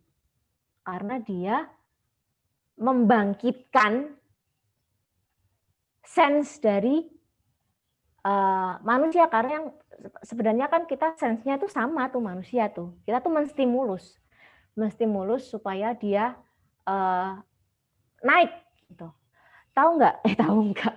Kenapa cerita-cerita yang horor dalam rangka horor juga ya. Tapi cerita-cerita yang vulgar, yang saru, yang kalau di SMP tuh dulu orang-orang bacanya apa tuh? Yang stensilan itu. Nah, stensilan, Mbak. Nah, ya stensilan itu menarik menjadi hidup karena dia men-trigger sensingnya orang-orang, ya nggak sih? Jadi hidup kan. Sama-sama cerita stensilan, ada yang garing loh, ya nggak? Karena dia nggak bisa mengantarkan sensingnya itu. Terus cerita hidup karena detail.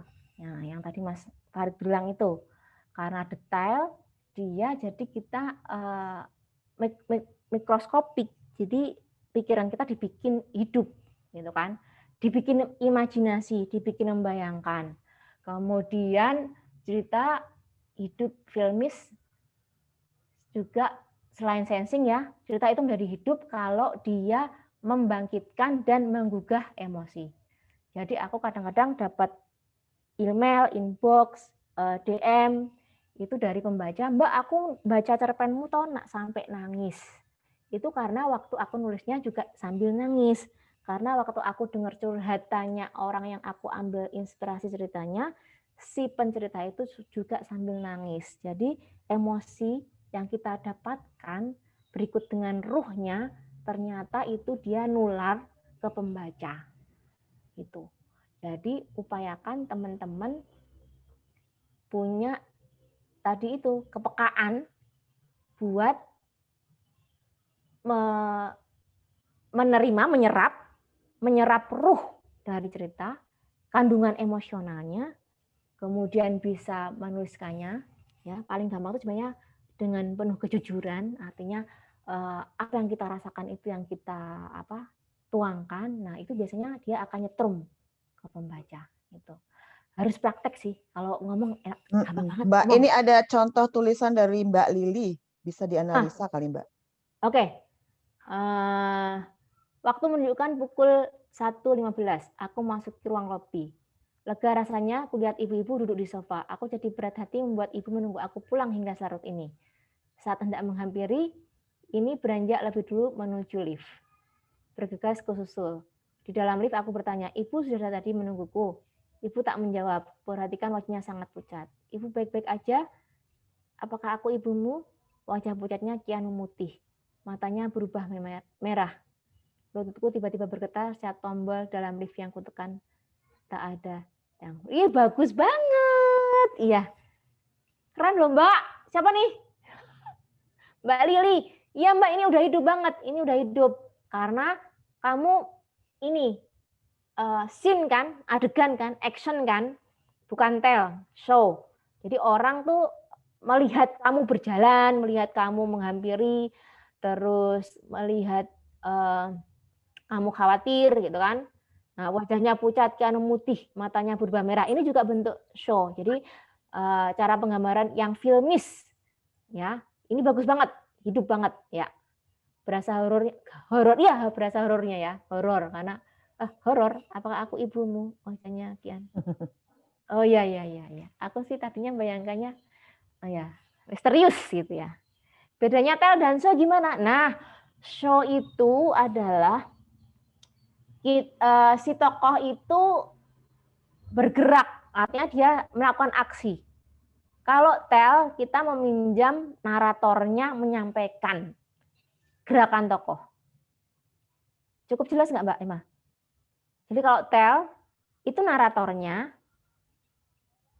pakai narasi naratornya menceritakan pergerakan si tokoh. Kalau show, itu kita ngelihat tokohnya yang bergerak langsung gitu. Bisa dikasih contoh, Mbak? Kasih contoh dalam kalimat mungkin. Oke. Kalau kita menggambarkan, memberikan gambaran tentang sesuatu atau situasi itu termasuk tell. Kalau misalnya menggambarkan situasi itu termasuk, ini bisa tell, bisa show. Kalau situasinya di situ ada, intinya sebenarnya gini, kalau dalam cerita itu tell dan show, kalau bisa banyak show-nya, tapi kita nggak bisa memungkiri pasti ada tell-nya, gitu kan? Jadi bisa imbang sih, artinya contoh ya, so. Misalnya daripada kita bilang tadi itu yang ada di contoh aja sama Mbak Lili. Mana contoh Mbak Lili? Chat. Nah, daripada bilang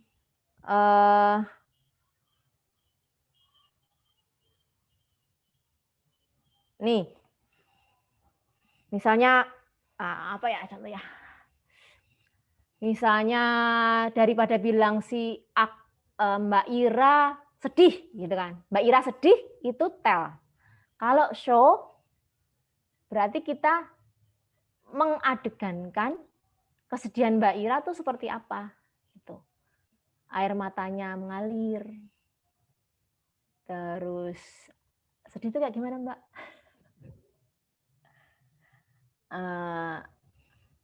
Jemarinya gemetar, gitu. Itu ya. Hidungnya meler. Hidungnya meler. Jadi deskripsi ya. deskripsi ya, pendeskripsian lebih detail. Detail. Nah, jadi kalau tell itu tell, kalau show itu show. Jadi daripada bilang Mbak Ira sedih, nah itu tell. Tapi matanya memerah, terus hidungnya meler, jemarinya gemetar, terus apa gitu ya? Itu show. Mudah-mudahan agak memberi gambaran ya. Mau latihan nggak? Latihan ya?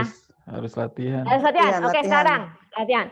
Mbak Dian marah gitu. Itu tell. Sekarang show-nya coba. Mbak Dian mengambil pisau dan melemparkannya ke bla bla bla. Yes. Oke, siapa lagi mau coba? Tulis di chat juga boleh.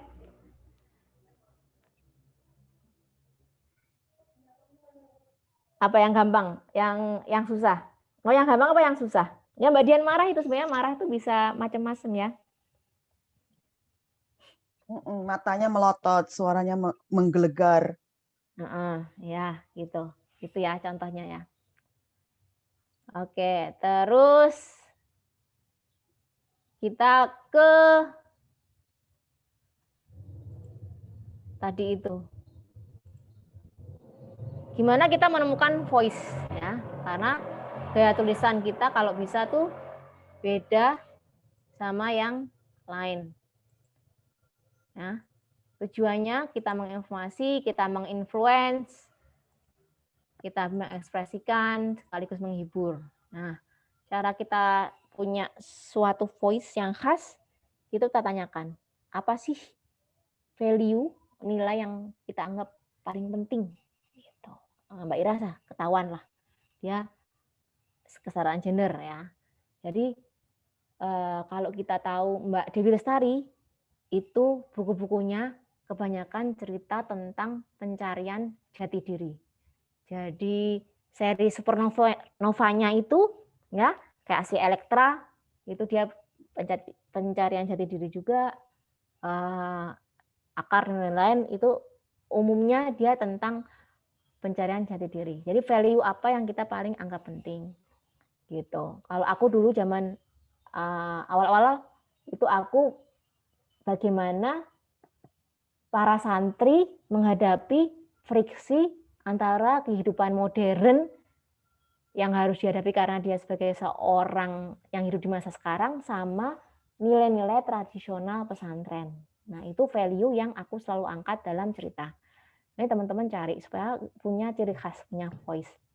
Nah, terus memperhatikan apa yang orang tonton, yang bikin orang tertarik selama ini apa ya, itu juga bisa buat bahan kita cari voice. Kemudian memperhatikan sekeliling kita gitu, apa sih yang paling meresahkan dalam lingkungan kita, misalnya orang-orang ternyata merasa cuek terhadap sesuatu dan kita merasa itu meresahkan gitu kan. Nah, kita angkat fenomena permasalahan itu untuk kita suarakan dalam fiksi kita. Gitu. Saat ini pasti teman-teman di lingkungannya ada sesuatu yang meresahkan. Nah, itu bisa jadi bahan untuk kita menyuarakan dalam fiksi yang kita tulis. Kemudian baca segala sesuatu, baca banyak ya, tujuannya supaya kita bisa connecting the dot tadi itu. Bisa punya wawasan, punya kedalaman, punya keluasan gitu. Terus jangan ragu untuk eksperimen ya, bermain-main. Terus kita bisa men-challenge konsepsi awal kita. Selama ini kita punya keyakinan seperti ini, tapi benar nggak sih? Jangan-jangan di luar sana sebenarnya ada keyakinan lain yang nabrak konsepsiku nih, gitu. Itu bisa menggali supaya kita dapat sebuah voice yang kita mau suarakan dalam fiksi. Terus jangan takut, jadi kita harus melewati apa yang kita khawatirkan itu untuk kita bisa nyebrang ke suatu tempat lain yang dimana kita bisa menyampaikan suara yang kita mau sampaikan dalam fiksi kita.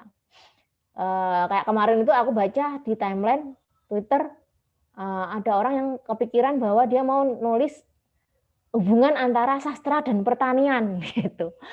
Dia kayak khawatir gitu. Apa ya, nggak ada hubungannya kan ya gitu. Wah, aku dorong tuh, lo justru kalau yang kamu khawatir itu kamu harus make it happen gitu, realize. Jadi kamu harus bikin itu jadi nyata gitu, jangan takut gitu ya. Nah, ini 10 resep dari Hemingway.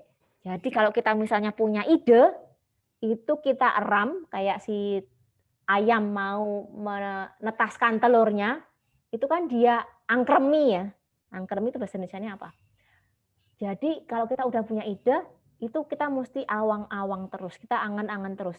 Mau tidur, dipikirin, bangun tidur, dipikirin, di kamar mandi, dipikirin, di jalan, dipikirin. Sambil bengong, dipikirin, sambil makan, dipikirin. Tujuannya apa? Untuk kita merangsang mesin berpikir dan mesin bahasa di dalam kepala kita yang udah dianugerahkan Allah ini untuk dia bekerja. Gitu. Terus kita harus memikirkan tentang efisiensi ya. Jadi mungkin kalau tadi itu kita mau menyampaikan value, mau menyampaikan klaim, mau menyampaikan opini, mau menyampaikan voice, suara, itu cara termudahnya untuk orang bisa nerima tuh kayak gimana? Efektifnya kayak gimana? Efisiensinya kayak gimana? Itu juga menentukan keefektifan kita dalam bercerita. Gitu ya. Terus sampaikan kebenarannya aja. Jadi semakin kita jujur sebenarnya itu semakin mudah kita menyampaikan nilai voice yang kita mau ceritakan dalam fiksi. Kalau kita masih ada rasa, wah jangan-jangan nanti kalau aku cerita ini orang anggap aku kayak gimana ya. Nah itu nggak bakal keluar kalimatnya. Jangan-jangan nanti kalau aku nyeritain ulang orang yang curhatan sama aku jadi cerita ini, orang jadi tahu siapanya yang aku ceritain gitu ya. Itu bisa dikamuflase dengan mengubah nama, mengubah setting, tempat dan lain-lain ya. Tapi ceritakan dengan sejujur-jujurnya. Jadi semakin kita vulnerable, semakin kita jujur, semakin kita berani telanjang istilahnya ya, mengungkap kebenaran, maka cerita itu akan semakin punya sesuatu yang lain, punya hal yang orang nggak pernah temuin di tempat lain karena kita mengungkapkan jujur, karena setiap orang tuh pasti punya material yang berbeda-beda. Nah, terus menyendiri itu salah satu tips dari Hemingway, karena kalau kita menyendiri itu biasanya berkontemplasi, merenung, itu dapat ilhamnya itu lebih bisa karena ya tadi itu ada kejernihan karena kita berarti lepas dari noise, dari gangguan, dari tetek bengek di luar sana, karena kita mencari kedalaman dari dalam diri kita sendiri gitu. Terus nulis dalam waktu singkat misalnya ya, sekali duduk atau sekali berdiri, itu juga bikin cerita kita punya sesuatu gaya voice yang lain, yang khas gitu. Jadi ada yang bilang kalau nulis cerpen, cerita pendek itu harusnya langsung dalam sekali duduk. Karena kalau kita nyicil, kalau novel nggak bisa ya. Kalau kita nyicil cerpen itu biasanya mandek di tengah jalan karena kita feel-nya udah nggak dapet. Corone mowo itu bara api, itu dia udah kadung padem. Jadi kalau bisa, kalau nulis cerpen itu ya sekali duduk gitu. Walaupun itu first draft nanti bisa di refine. Terus cari tempat baru untuk kita nulis supaya kalau misalnya kita merasa jenuh sehingga mengalami writer's block, nah jalan-jalan itu bisa salah satu cara untuk kita bisa menemukan inspirasi baru. Nah, selalu bawa pensil, paper, dan otak ya untuk kita nulis, karena seringkali ide itu berkelebat, tapi karena kita nggak segera tuangkan dalam note, baik itu note kertas maupun note HP, itu biasanya ide melayang, lari. Ya, jadi kalau begitu kita dapat ide, itu mestinya harus langsung kita tulis. gitu ya. Tangkap kalau kata Imam Ali itu katanya tangkap gitu dengan pena. Nah, micro sentence, nah itu artinya ide-ide yang besar itu mesti kita bikin apa breakdown-nya menjadi outline tadi itu. Jadi kita detailing, kita bikin kalimat-kalimat yang lebih mikronya supaya ada kedalaman, ada ya kedalaman itu supaya orang ngerasa bahwa oh cerita ini beda sama yang lain. Jadi idenya mungkin kita bisa sama ya, si A, B, C itu idenya bisa sama, tapi cara dia mengungkapkannya itu akan beda karena mikronya ini gitu. Terus jangan ragu untuk menggunakan kalimat dengan agresif. Artinya mungkin nanti ada ungkapan-ungkapan lokal, misalnya orang-orang Makassar punya istilahnya idiom-idiom ya, itu nggak usah ragu untuk nyampein gitu. Makanya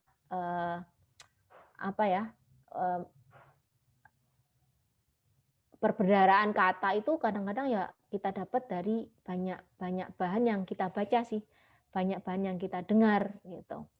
Terus, nah simpan yang bagus tapi buang yang buruk. Kalau aku belajar dari Bu Enhadini, dia dalam satu bab misalnya nulis 10 halaman, ketika dia mau revisi, dia baca ulang, dia buang kalimat-kalimatnya yang enggak kepake menurut dia berbahasa basi, berbelit-belit dan enggak penting, enggak mendukung cerita, itu dia bisa buang sampai 4 halaman. Jadi dari 10 halaman tuh tinggal 6 halaman, kayak gitu. Kalau kita mungkin ini ya, eman-eman loh, kangelan nulis, kangelan. Capek-capek nulis kok, buang 4 halaman, ya enggak? Ya enggak, Mbak? Gitu. Tapi kayak gitu, Bu Enhadini tuh ngajarnya kayak gitu. Jadi jangan ragu untuk killing your darling, katanya. Bunuh kekasihmu, artinya bunuh kalimat yang menurutmu bagus yang kamu cari dengan susah payah itu kalau dia ternyata tidak mendukung cerita. Ini emang butuh pengorbanan. Itu kayaknya yang aku bisa bagi deh tentang penulisan. Apalagi yang kelewat ya? Pembukaan. Oh ini tadi ya, yang Hemingway tadi itu, Slow Down Tell itu artinya ini. Nah, sebenarnya kalau di gunung es, itu yang terlihat itu kan cuma 1/8-nya. Tapi 7/8-nya dia nggak kelihatan nih. Di dalam cerita, itu yang tampak tuh cuma sedikit. Tetapi sebenarnya dia di balik itu ada layers-nya. Bahwa kenapa seorang Dian misalnya kalau marah itu dia nggak ngamuk-ngamuk tapi diem. Ternyata dia punya pengalaman apa di bawah ini, 7/8 ini. Atau misalnya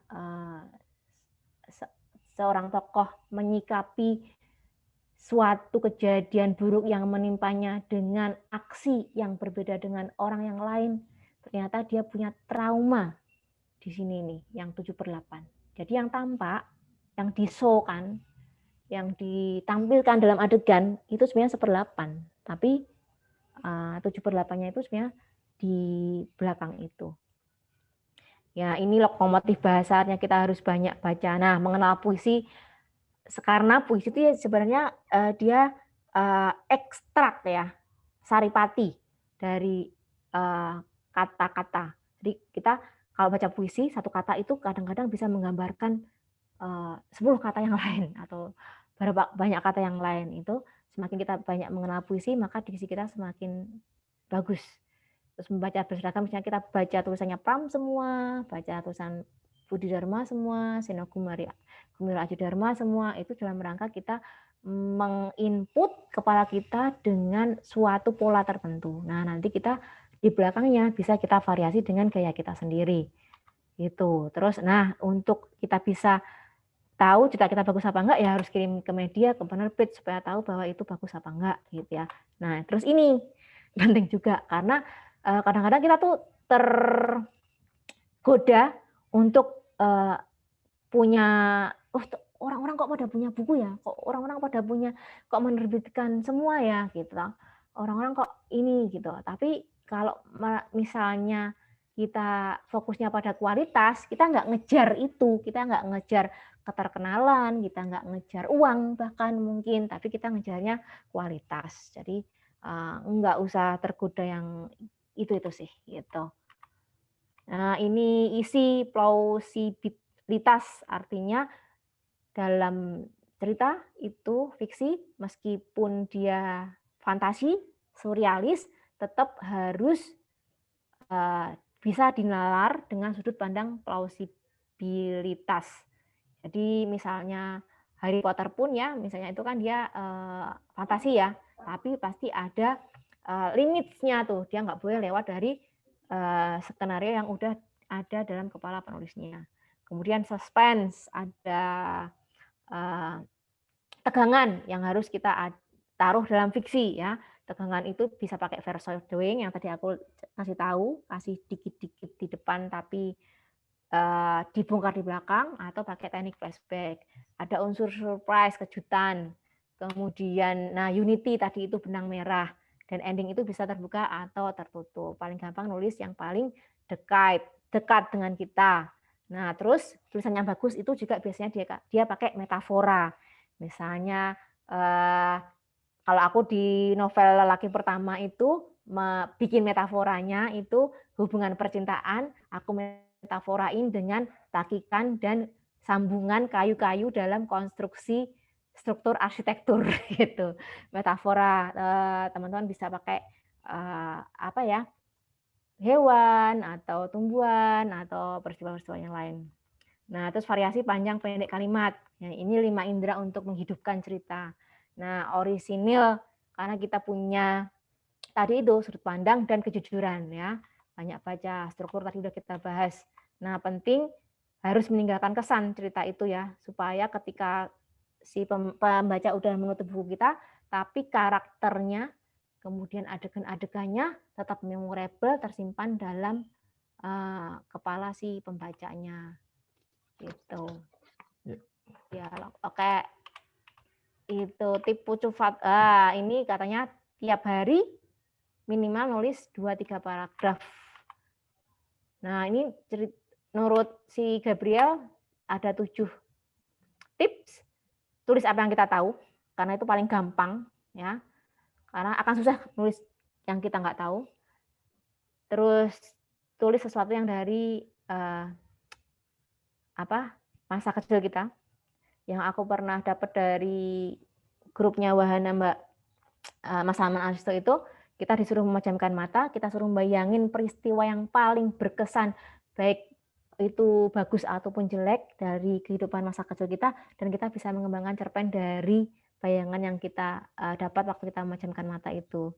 Terus create magic, itu kalau kita nulis fantasi, kemudian become jurnalis, kita bawa selalu catatan. Make reader believe, artinya kita sampaikan cerita itu dengan logika ya.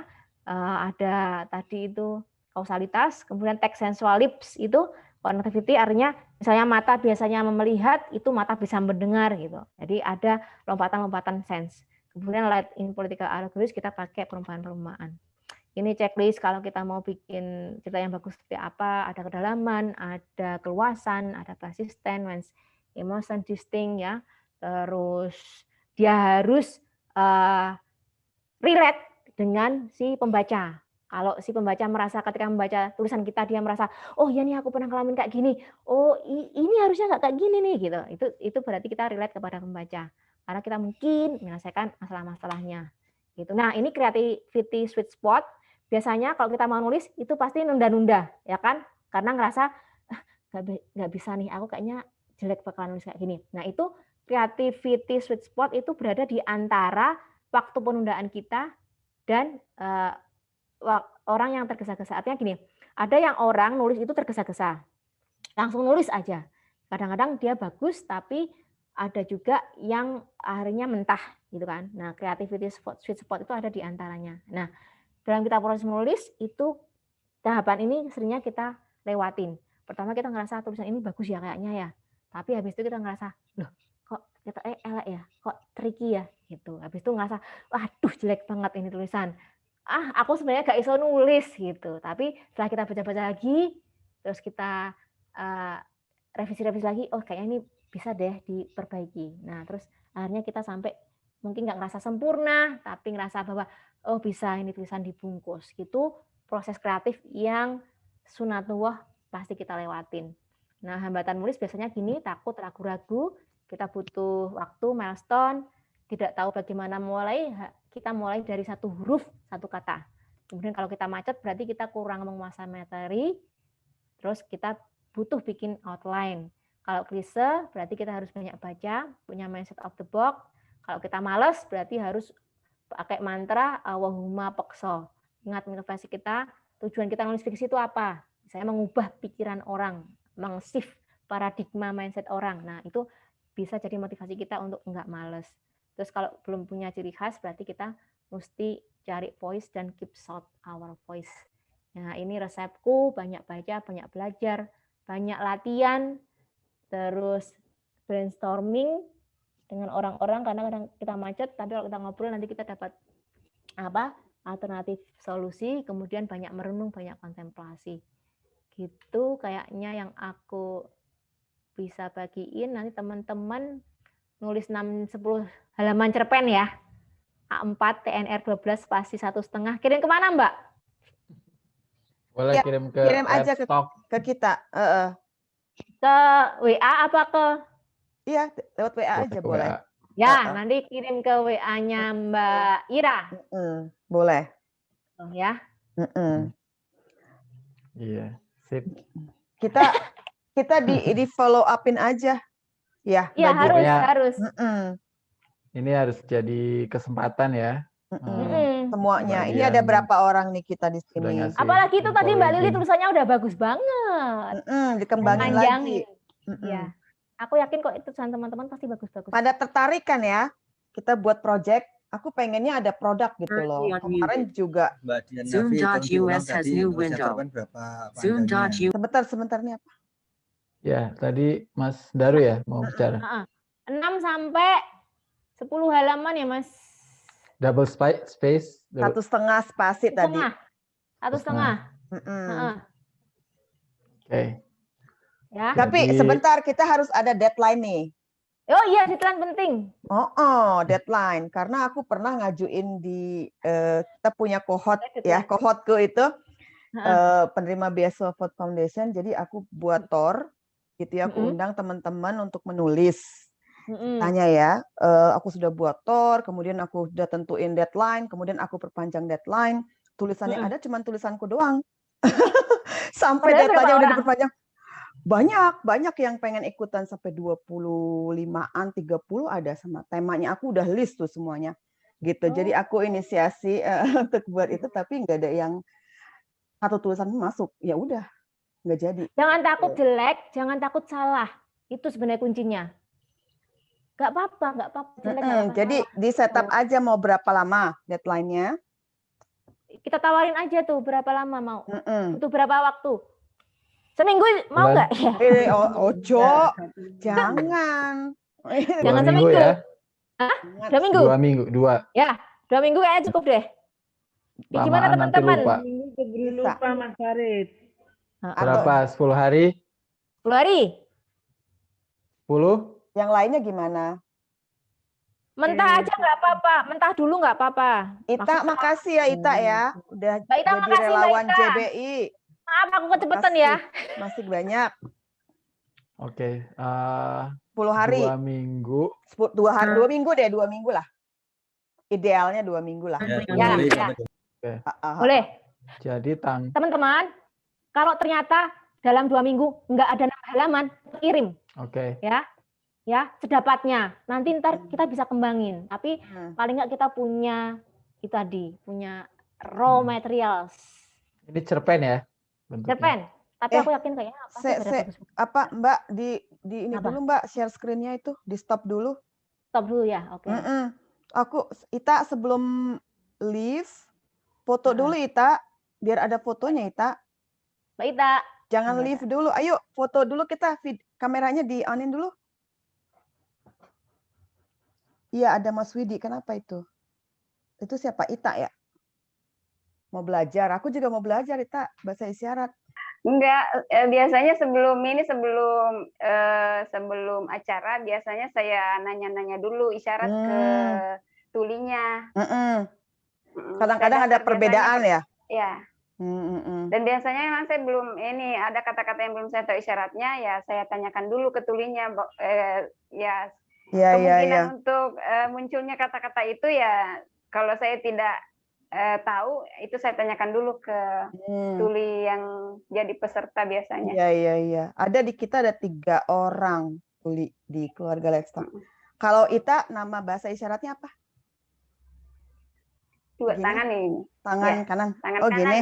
Tangan kanan 2, iya. Oke. Sip, thank you. Yang lain dibuka dong kameranya biar kita foto dulu. Soalnya Ita mau leave Zoom. Materi Mas Stella, dia bingung. Mas Stella, Mbak Lili, Muhammad Ilham, Vanilla, yuk dibuka. Mau foto? Ready? Vanilla, Mbak Lili. Ayo, 1, 2, ada yang mau buka lagi nggak? Nah, tuh Vanilla. Tuh Mbak Stella. Mbak Lili tadi yang tulisannya bagus tuh, lihat. Riwahyuningsi, Mbak Lili. Loh, Mbak Lili kok malah mental. Ya wes, yuk. 1, 2, 3. Loh, kok aku masih bahasa Jawa ya, Mbak? Nggak apa-apa.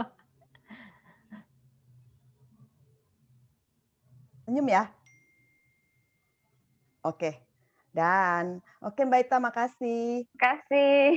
Saya Ita. pamit duluan. Makasih Mbak Ita ya, makasih ya. Sama.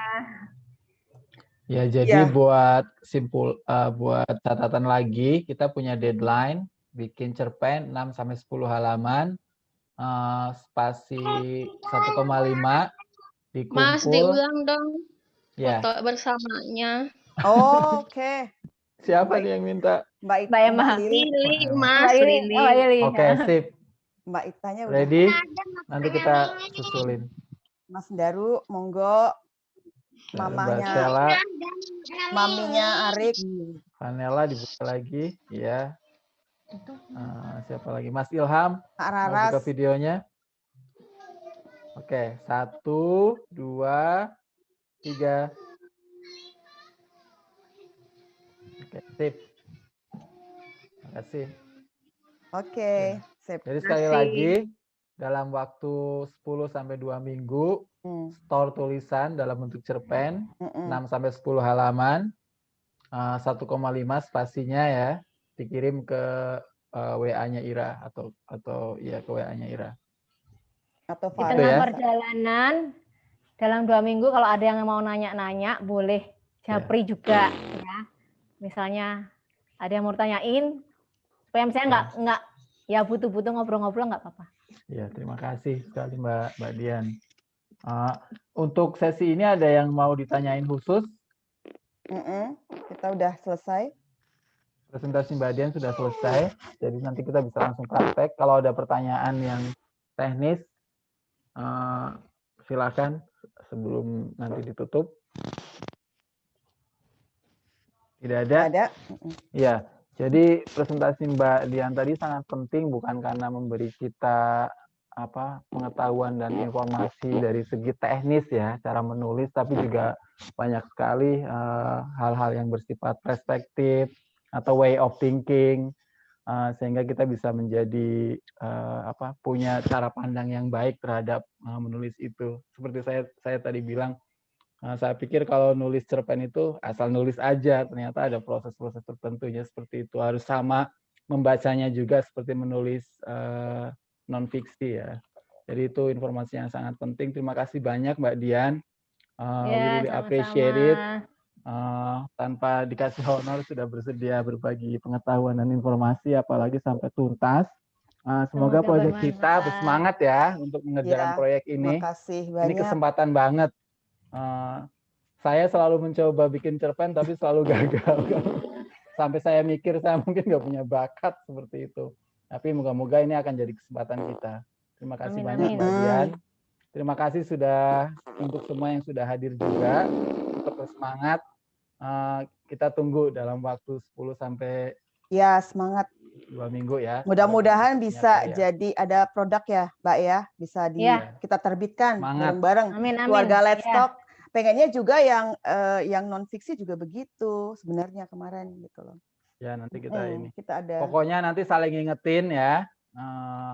Kalau lagi loyo kita saling ngingetin dan saling menyemangati satu sama lain. Ya, makasih banyak ya. Sebenarnya kita pengen banget buat beberapa kegiatan capacity building dan gratis. Let's Talk semuanya gratis gitu. Insya Allah gratis. Jadi kita manfaatin aja buat kita semua ya. Buat ya, kita saling bantu. Kita bantu gitu. Ya, Mbak Dian juga buat... nanti Mbak Dian kalau ada pertanyaan pertanyaan tadi ini ya. Aku belum bahas yang penerbitannya ya padahal ya. Nanti kita buat lagi aja. Hah? Ya, buat lagi yang khusus penerbitan. Sesi 2. Oh iya. Tanya lah gampang. Iya, kalau yang ini layak, dianggap layak pun diterbitkan kan keren. Ya. Iya. Yang paling penting nulisnya dulu ya. Kalau nulis dulu, nanti diedit. Ini buku di Glasindo, Gramedia, 3 Serangkai, di Wapres, ini buku-bukuku semua. Aku tapi belum sampai semua tak tulis, aku tadi keburu, tapi itu ternyata kita bisa ke penerbit, ke writing platform juga yang dijual per bab. Itu ada banyak banget pilihan sebenarnya. Iya, nanti kita sesi 2 ya. Tapi harus semangat. Soalnya acaranya memang terbatas untuk keluarga Let's Talk dan lebih walaupun ada rekaman YouTube, tapi kan kita nggak bisa interaktif kan kalau lihat YouTube. Gitu makanya kalau coaching memang lebih terbatas ya, Mbak Dian ya, nggak banyak-banyak orangnya biar efektif. Gitu ya. Oke. Terima kasih banyak Mbak Dian. Makasih banyak Mbak Dian. Semuanya. Terima kasih buat semuanya juga. Salam sehat ya. Ya, makasih. Stay safe and healthy. Makasih, dadah. Dah, makasih. Makasih Mbak Dian ya. Ya, makasih. Sampai